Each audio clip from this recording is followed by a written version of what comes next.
Hey guys, Retired at 40. Today I'm going to do a video on 5 simple things you can do to help your financial situation. And I realized that I need to do a follow-up to the Retired at 40 story video because there's a huge need for financial education in this country and really everywhere. It pertains to every single person. Doesn't matter what your financial status is, you can always use help, and there's always little tips and tricks and things that you can do to better your status.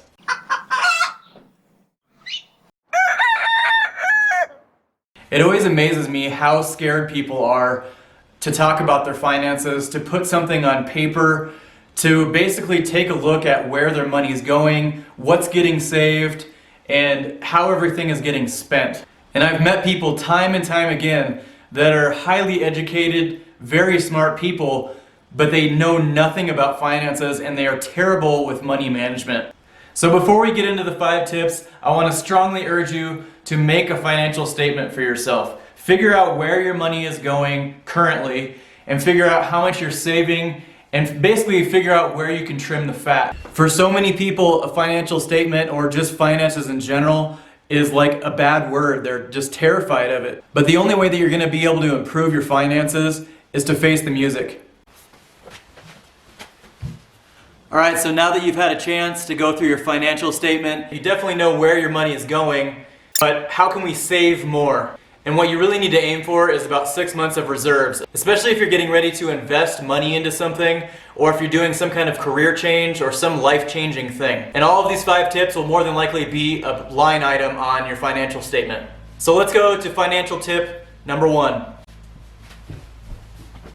Hey, I'm gonna have to call you back. I'm shooting a video right now. So this first thing is something that we've all become very, very accustomed to in the last 10 to 15 years, and that is a cell phone. And people tend to spend absurd amounts on their cell phones, whether it's the bill or the cell phone itself, mainly the cell phone itself. So that's my first financial tip, is shop on eBay or Amazon for a cell phone that's refurbished or used, or one that's maybe just a couple years old. I actually just purchased a cell phone on eBay because I'm having trouble with my current one. And I got onto my cell phone provider's website, and the most expensive phone that's like mine now is $1,200. That's insane to me. So I got on eBay, I found one that's similar to the one I have right now. It's new, but it's a couple years old, and I got it for less than $200. Another thing that you can do is ask for some kind of loyalty benefit from your cell phone provider. Cell phone providers are constantly trying to earn your business, and if you've been with them for a long time and you can convince them to keep you around by offering you some kind of benefit, they'll jump on the chance. Just by going into my provider recently, I had a cell phone bill that was about $110 a month. I told them that I'd been with them for close to 15 years. They knocked it down to $67 and I have unlimited everything now. Tip number 2 is what I call going to YouTube University or getting a YouTube education.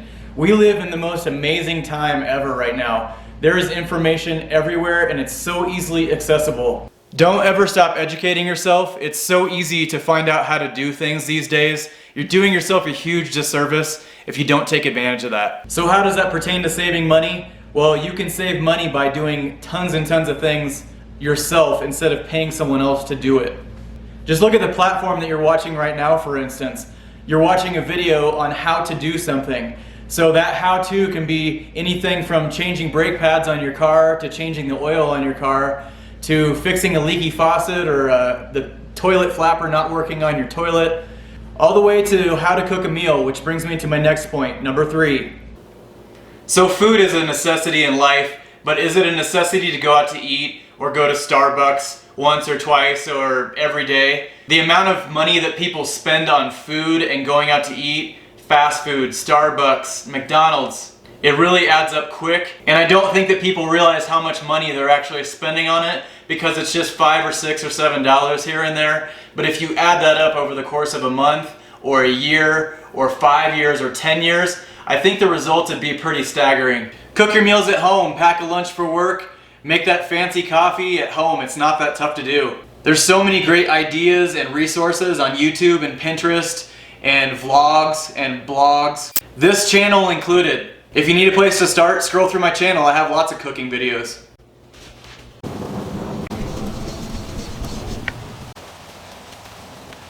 And if you want to take that a step farther, you can start growing your own food. And if you don't have a big greenhouse like this, you can grow a lot of food just in 5-gallon buckets, even on a little deck. If you don't know where to get started, see tip 2.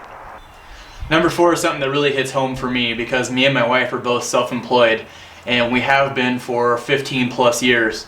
So number 4 is insurance. And although I don't like insurance companies because I think they're a giant scam, it's a necessary evil and you can also use that to your advantage. You can put them against each other. Insurance companies, much like cell phone companies, are begging for your business and they're constantly trying to outdo each other with certain benefits or promotions. So make them put their money where their mouth is and put them up against each other constantly. And not just insurance companies, you can do this with all kinds of different companies. You should always be price checking these companies. The ball is in your court. Make them earn your business. Alright, I saved the best for last. Tip number 5 is taking advantage of bank account and credit card bonuses. And this tip is begging for a separate video all on its own because I could go on about this for a long time. But if you're not taking advantage of credit card bonuses for signups, or credit card cash back, or travel miles, or if you sign up for a bank account, a lot of them will give you a large sum just for putting your money with them. Now I want to be clear, I'm not promoting just going out and spending a bunch of money on a credit card, but more putting the things that you already spend money on into the credit card. It's money that you're spending anyway. Put your mortgage on a credit card if you can. Insurance is a good one. It's not super expensive, but at least will get you a couple $100 on your credit card. Unless, of course, it's health insurance, and then you're talking, in my case, $1,000 to $1,200 a month. Here's another good one, groceries. It's something that you always have to have, and depending on how much you go to the grocery store, it could add up to $300 or $400 a month, sometimes $600, maybe even more. No brainer here, put your gas on a credit card. You can always put your utilities on your credit card too, if your utility company will allow it. Next, from tip 1, your cell phone bill. Now, depending on how much some of these are and if you are allowed to actually put them on your credit card, you're talking some pretty major money that you can get a bonus from. If you're getting 2% cash back, that really adds up. Not only that, but you're increasing your credit score while you're doing that.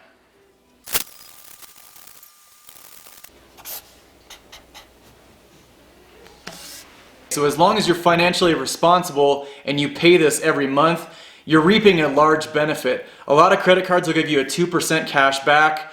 They'll give you a $500 sign-up bonus. That's free money in my opinion. The free bank bonuses are even better than the credit card in my opinion because the bank account is something that you have to have anyway. A lot of them will give you $500 for a small deposit as long as you put your direct deposit with them, all the way up to I've seen $1,000 before.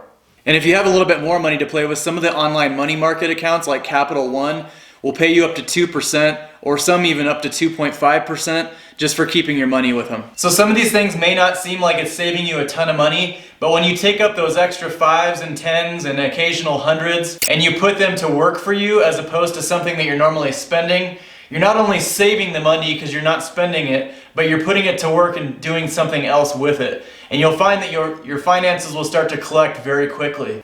So if you found the video helpful and you enjoyed the content, take a second to give me a thumbs up. It really helps out the channel and it helps the YouTube algorithm get this video out to people who actually need to see it. Also, don't forget to subscribe. We do some gardening, some frugal living, some food preservation and cooking, some gardening, and you get to join me and my family on our retirement at the age of 40. After you've clicked subscribe, click the bell notification also, and it will notify you every time a new video comes out, and it'll keep you in the loop of the community. Alright, I appreciate you sticking with me through this whole video, so I'm going to give you an extra bonus tip. With an extra $100 or $200 or $300 or more per month that you're saving with just cutting back on a few things, you take that extra money and you pay down debt with it. The faster you get out of debt, the closer you're going to become to financial freedom. And whenever you're paying off debt, always choose the smallest balance first because it gives you that extra little boost, and if you can pay it off faster, it gives you that extra bit of confidence to rock into the next one. So once you've paid down your smallest debt, move on to your next smallest debt.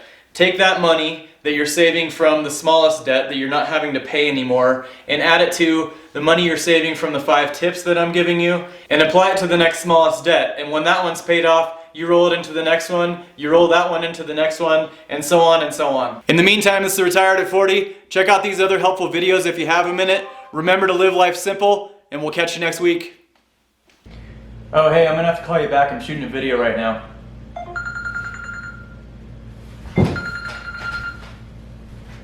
This is Brian. My God. Get out of debt.